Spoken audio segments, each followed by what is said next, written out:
Voilà, nous sommes au terme de cette série, pas d'avenir sans pardon, en tout cas pour nos sociétés, pour nos familles. J'avais expliqué dans les précédentes vidéos, j'en ai fait je crois 3 ou 4, que je nous encourageais pour tous ceux qui veulent être artisans de paix à articuler quelques attitudes qui étaient vraiment des attitudes à recommander, à vivre si on veut être un acteur de paix. Et je vous avais expliqué que par rapport à celui qui m'a inspiré, en tout cas les quelques-uns qui m'ont inspiré, ces attitudes pour moi-même, mais aussi que je ne cesse d'inviter les autres à vivre. Et il y avait Desmond Tutu, il y avait aussi Martin Luther King, et puis il y avait bien d'autres. Et je vous avais expliqué dans les précédentes vidéos que les attitudes dont je parlais notamment, c'était de refuser l'injustice, de refuser les préjugés, d'être tolérant, de refuser d'animer, de colporter les rumeurs, ce qu'on appelle aujourd'hui les fake news, n'est-ce pas? De refuser la violence, et puis enfin se préparer à aimer et à pardonner. Et je vous avais expliqué dans la vidéo précédente que le pardon n'est pas naturel dans les questions de crise sociale, dans les questions de crise militaire. Quand il y a eu des crimes, quand il y a eu des atteintes à la dignité, le pardon n'est pas naturel. Et c'est pour ça qu'à dessein, je vous ai présenté cette attitude en vous disant il faut se préparer. Donc il y a toute une préparation. Et je l'ai expliqué dans la vidéo précédente.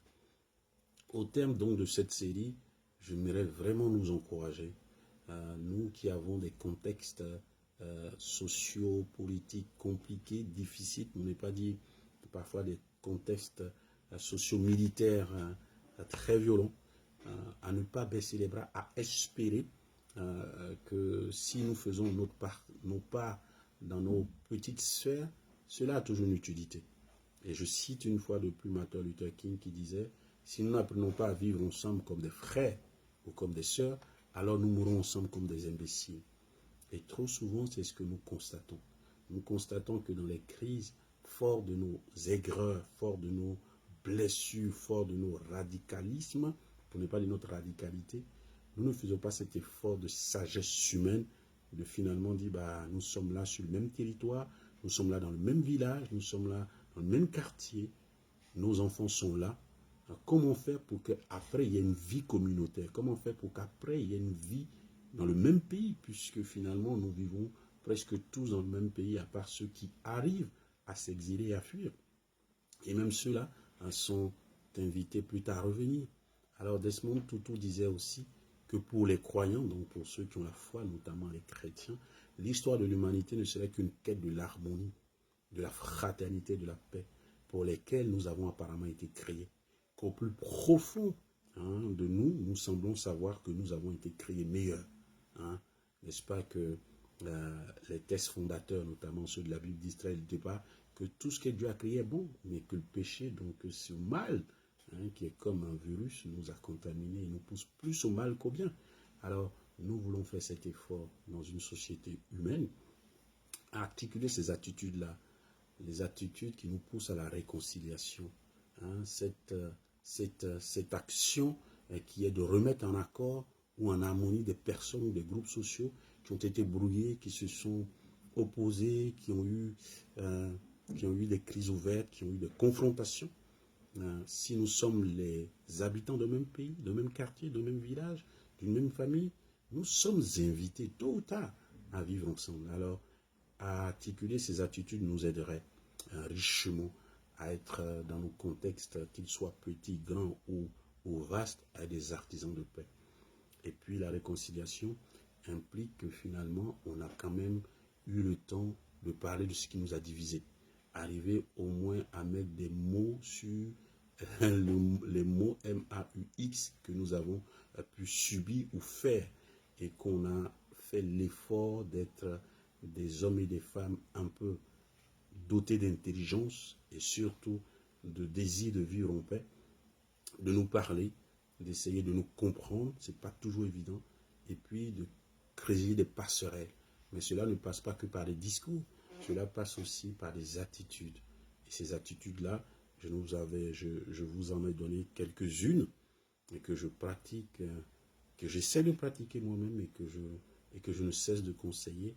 et au plus profond des crises que certaines personnes ont vécues ou que j'ai pu vivre moi-même dans certains contextes, je me suis fait fort de les articuler pour moi-même, même si ça n'a pas toujours apporté les résultats escomptés. Mais je pense que ce travail est un travail parfois de longue haleine. Quand je prends Martin Luther King, quand je prends Desmond Tutu, pour ne citer que cela, mais il y a aussi toutes ces personnes anonymes et toutes ces personnes plus contemporaines qui ont été aussi des artisans de paix, qui n'ont pas cessé d'espérer que leur société pourrait être des sociétés apaisées, que leur village pourrait être des villages apaisés, que leur quartier pourrait être des quartiers apaisés. Mais ce n'est pas que des discours, ça se traduit aussi dans des actes et dans des paroles. Moi, je sais que dans ce contexte, c'est vrai que dans les contextes où j'étais, ces histoires m'ont vraiment impacté. Et au point où j'ai produit avec d'autres des textes, mais pas que des textes qui nous invitaient nous-mêmes, qui nous obligeaient d'une certaine façon à avoir un certain nombre d'attitudes. Et l'un des textes qu'on avait écrit à l'époque, c'était de dire que nous prenons la parole en un jour spécial, c'était un jour de crise dans ce contexte-là, où nous avions besoin de donner notre position par rapport à la situation sociopolitique que vivait notre pays à ce moment-là. Et nous avions souhaité proposer des pistes de solutions pour qu'il y ait une vraie réconciliation dans ce contexte-là. Et nous avions ciblé à l'époque une jeunesse particulière à laquelle nous voulons nous adresser.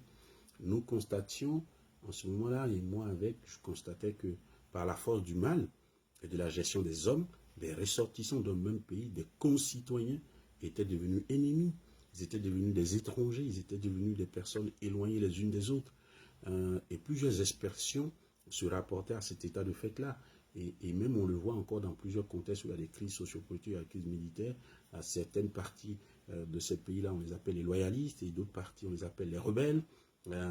Les expressions comme la zone gouvernementale, la zone assiégée, les expressions comme les patriotes, les assaillants, et encore récemment dans le contexte américain, on a entendu ce type de stigmatisation. Hein.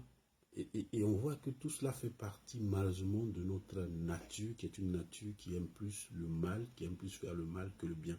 Et ce commandement, qui est finalement un commandement fort, qui nous vient du texte fondateur, qui est la Bible, aimez-vous les uns les autres, aime ton prochain comme toi-même, ce commandement est trop souvent foulé aux pieds, et même il est encore jeté aux oubliettes quand ces crises-là sont là. Alors, le constat que nous faisons dans ces différents contextes, c'est un amer constat parfois. C'est un constat qui nous donne que des pleurs parce que finalement, on se sent un peu impuissant. Et c'est pour cela que j'articule ces attitudes pour nous aider vraiment à ne pas nous sentir impuissants, mais à dire, qu'est-ce que je peux faire? Qu'est-ce que je peux vivre moi pour donner de l'espoir?